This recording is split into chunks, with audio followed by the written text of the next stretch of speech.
Jumpa kembali dalam katekese singkat.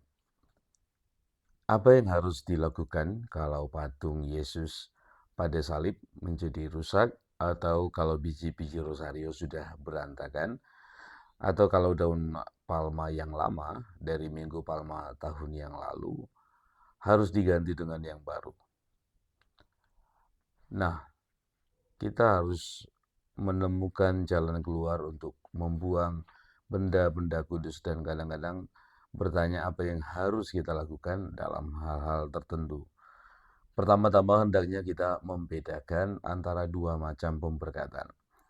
Pemberkatan yang relevan dalam menjawab pertanyaan ini adalah pemberkatan yang mendedikasikan suatu benda atau suatu penggunaan keagamaan.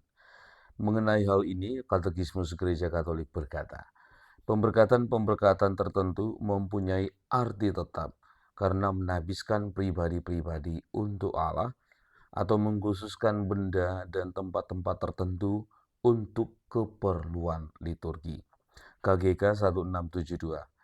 Yang termasuk dalam pemberkatan jenis ini misalnya pemberkatan minyak-minyak kudus, air suci, rosario, patung atau gambar kudus, salib, daun palma pada Minggu Palma, abu pada Rabu Abu, dan lain-lain.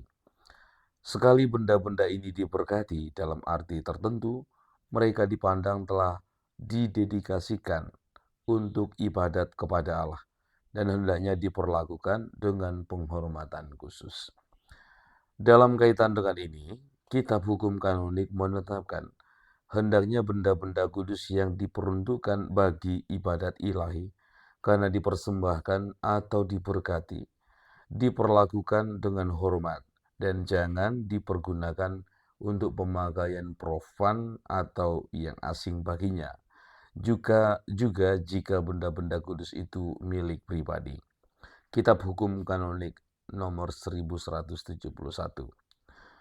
Pemberkatan yang lain yaitu memohon bantuan atau perlindungan Allah yang Maha Kuasa atas orang, benda, kegiatan, bangunan, dan lain-lain tanpa membuatnya kudus. Yang termasuk dalam pemberkatan jenis ini misalnya kita memberkati diri kita sendiri dan makanan yang akan kita makan. Kita memberkati diri dengan air suci pada waktu memasuki sebuah gereja.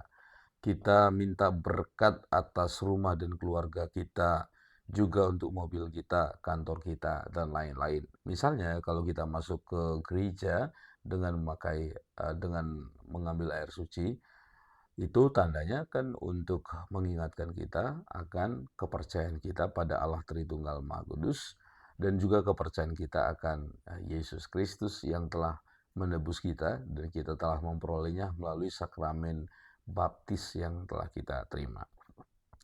Nah, maka saudara, cara terbaik untuk menyingkirkan benda-benda kudus adalah dengan membakar atau menguburkannya.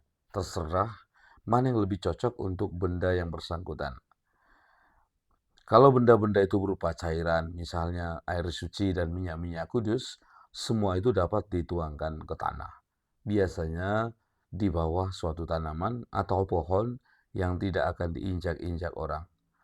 Banyak juga gereja di dekat sakristi apa yang disebut dengan sakrarium atau sumur suci. Suatu tempat penampungan dengan saluran yang langsung mengalir ke dalam tanah untuk membuang cairan atau air kudus yang barangkali mengandung remah-remah hosti kudus. Benda-benda padat seperti rosario, salib yang rusak, patung, dan lain-lain paling cocok dikuburkan. Dalam kaitan ini, hendaknya diingat bahwa ada juga mungkin kelompok yang melayani perbaikan rosario atau menerima rosario yang rusak untuk dijadikan bahan membuat rosario yang baru. Sehingga sangat sering suatu rosario yang sudah rusak masih bisa diperbaiki untuk digunakan dengan baik.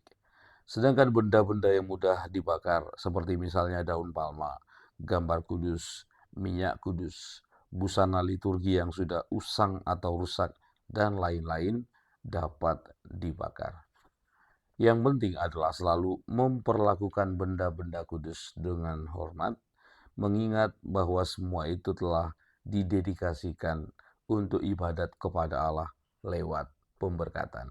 Demikianlah katekese singkat.